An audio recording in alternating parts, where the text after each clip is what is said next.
You're standing in front of your bathroom mirror, getting ready for a party. You've just put on a shirt that's arguably too loud, or maybe you were about to do that weird double-jointed trick with your thumb that always makes you laugh. But then, you stop.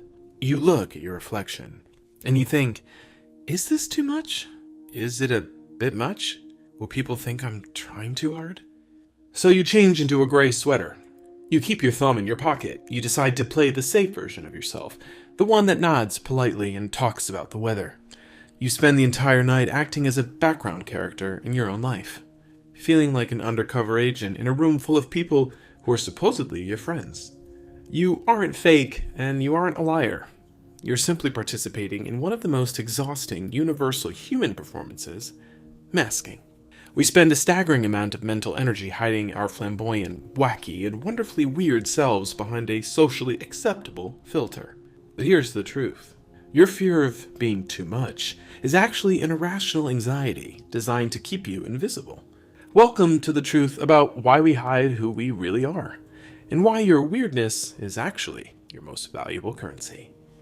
In sociology, this internal filter is known as impression management. From a very young age, we are taught that fitting in is the ultimate goal. Our brains are essentially high-powered social radars, constantly scanning for cues on how to be normal.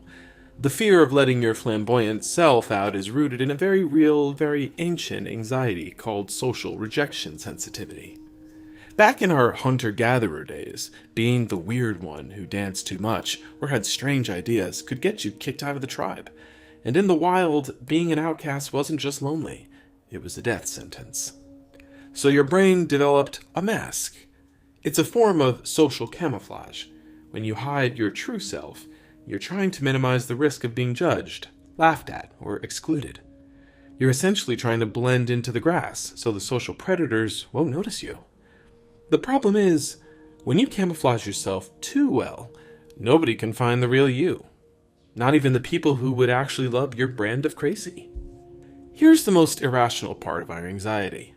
We think everyone is paying way more attention to us than they actually are. Psychologists call this the spotlight effect. You think that if you wear those flamboyant shoes or make that offbeat joke, everyone in the room is going to stop, point, and document your failure in a permanent ledger. You feel like there's a giant neon sign over your head highlighting your every quirk. But the truth is much humbler. Everyone else is also trapped in their own spotlight effect. They aren't judging your weirdness because they're too busy worrying about their own. We spend our lives hiding from a jury that isn't even looking at the evidence. We're terrified of a critique that most people are too distracted to give. When you realize that most people are the protagonists of their own internal dramas, the pressure to be perfectly normal starts to evaporate. Hiding who you are isn't just a social choice, it's a massive cognitive load. Every time you filter a joke, swallow a flamboyant comment, or suppress a wacky impulse, your brain has to work overtime. You're running two programs at once, the real you and the public version. This is why social events can feel so draining. It's not the talking that tires you out, it's the constant editing. You're essentially a live broadcast with a 10-second delay, frantically bleeping out anything that might be too weird.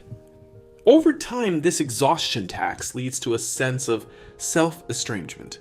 If you never show the world the flamboyant, wacky version of yourself, you start to forget that person exists. You become a hollowed-out version of your potential, all because you were afraid of a little bit of social friction. The truth is, your weirdness isn't a defect. It's your filter for quality.